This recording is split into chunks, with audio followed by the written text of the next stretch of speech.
ఇక బీసీలను కాంగ్రెస్ ఎందుకు ముఖ్యమంత్రి చేయలేదన్న కేంద్ర మంత్రి కిషన్ రెడ్డికి కాంగ్రెస్ కౌంటర్ ఇచ్చింది. తెలంగాణలో బీసీని సీఎం చేస్తానన్న మోడీ బీజేపీ ఎల్పీ నేతగా ఓసీ సామాజిక వర్గానికి చెందిన వ్యక్తిని ఎలా పెట్టారని చరణ్ కౌశిక్ యాదవ్ ప్రశ్నించారు. బీజేఎల్పీ పదవికి బీసీలకు ఎందుకు ఇవ్వలేదో కిషన్ రెడ్డి ముందు సమాధానం చెప్పాలన్నారు. బీసీలను నిండా ముంచిందే బీజేపీనేనన్నారు. 6.50 లక్షల కోట్ల బడ్జెట్లో బీసీలకి నిధులు ఇవ్వడం లేదని గుర్తు చేశారు. భారతీయ జనతా పార్టీ కేంద్ర మంత్రి కిషన్ రెడ్డి గారు కాంగ్రెస్ పార్టీని ప్రశ్నిస్తా ఉన్నాడు. మీకు బీసీల మీద అంత ప్రేమ ఉంది కదా, మరి ఎందుకు మీరు బీసీని ముఖ్యమంత్రి చేయలేదని. మీలాగా ఎలక్షన్ల సందర్భంగా భారతీయ జనతా పార్టీని తెలంగాణలో గెలిపించండి, మేము బీసీని ముఖ్యమంత్రి చేస్తామని చెప్పి మీరే మాట ఇచ్చి ఎలక్షన్లు అయిపోయిన తర్వాత బీసీల నిండా ముంచిరు. మీ పార్టీ నుంచి 8 మంది ఎమ్మెల్యేలు గెలిస్తే అందులో 2 బీసీలు ఉన్నారు. ఒకరు పాయల శంకర్ గారు, 2 రాజాసింగ్ గారు. 8 మంది ఎమ్మెల్యేల నుంచి 2 మంది బీసీలు ఉన్నా కూడా బీజేపీ నేత బీసీని చేయకుండా ఓసీ సామాజిక వర్గానికి చెందినటువంటి మహేష్ రెడ్డి గారిని చేసి బీసీలను అవమానించిందే మీరు. మీలాగా కాంగ్రెస్ పార్టీ బీసీని ముఖ్యమంత్రి చేస్తానని చెప్పేసి తెలంగాణ రాష్ట్రంలో ప్రకటించలేదు.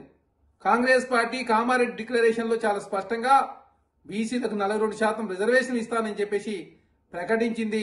దానిలో భాగంగా సమగ్ర కుటుంబ ఇంటింటి సర్వే నిర్వహించింది. బీసీలకు సంబంధించినటువంటి జనాభాను తేల్చింది. 56% బీసీల జనాభా ఉందని చెప్పేసి తెలంగాణ రాష్ట్రంలో కాంగ్రెస్ ప్రభుత్వం ప్రకటించింది. అదే కాకుండా 42% రిజర్వేషన్ లోకల్ బాడీలు ఇస్తామని చెప్పేసి మాట ఇచ్చి మాట నిలుపుకుంది రేవంత్ రెడ్డి గారి ప్రభుత్వం.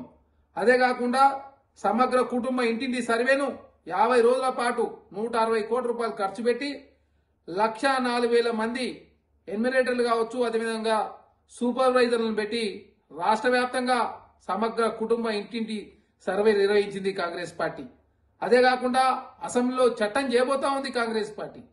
చట్టం చేసి కేంద్రానికి పంపి బీసీలకు చట్టసభలో రిజర్వేషన్ పెరగాలని చెప్పేసి కాంగ్రెస్ పార్టీ కోరుకుంటా ఉంది. అదే కాకుండా బీసీ ప్రధానమంత్రి చెప్పుకునే నరేంద్ర మోడీ గారు బీసీలను ఎండమూస్తా ఉన్నాడు.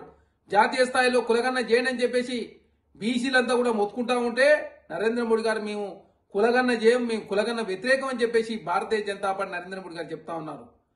ప్రతిసారి సందర్భం వచ్చినప్పుడల్లా నేనే బీసీ ప్రధానమంత్రిని, కేంద్రంలో బీసీల మంత్రులు మా పార్టీలో ఎక్కువ ఉన్నారని చెప్పేసి చెప్పుకునే నరేంద్ర మోడీ గారు ఎందుకు బీసీలకు కులగన్న చేస్తలేరు, ఎందుకు బీసీలకు చట్టసభలో మీరు ఎందుకు రిజర్వేషన్ తీసుకురావడం లేదు, ఎందుకు 50 లక్షల కోట్ల బడ్జెట్ ప్రవేశపెట్టి ఎందుకు మీరు బీసీలకు 0.5% మాత్రం నిధులు ఇస్తా ఉన్నారు, 90 మంది కేంద్ర సెక్రటరీలు ఉంటే ఎందుకు 3 మాత్రమే బీసీలు ఉన్నారు, అదే కాకుండా మీ గుజరాత్ రాష్ట్రంలో ఎందుకు లోకల్ బాడీ ఎలక్షన్ లో బీసీలకు 10% రిజర్వేషన్ మాత్రమే ఎందుకు మీరు కల్పిస్తా ఉన్నారు, ఎందుకు యూపీఎస్సీలో ఎస్సీ ఎస్టీ బీసీలకు అందరు కలిపి ఎందుకు 20% మాత్రం రిజర్వేషన్ ఇంప్లిమెంట్ అవుతుంది.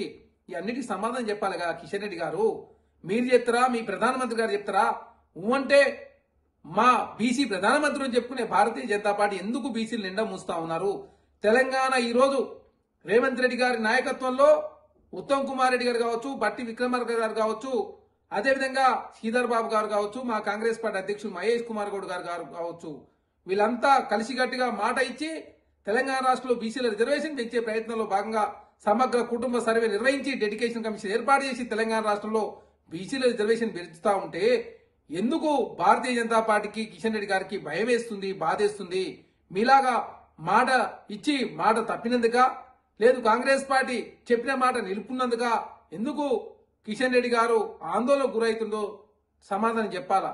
ఎందుకు బీసీని ముఖ్యమంత్రి చేస్తున్న భారతీయ జనతా పార్టీ ఎందుకు బీజేపీ నేత చేయలేదో సమాధానం చెప్పాలా. ఎందుకు జాతీయ స్థాయిలో కులగన చేస్తలేరో సమాధానం చెప్పాలా. ఎందుకు చట్టసభలో రిజర్వేషన్ తీసుకురావడం లేదో సమాధానం చెప్పాలా.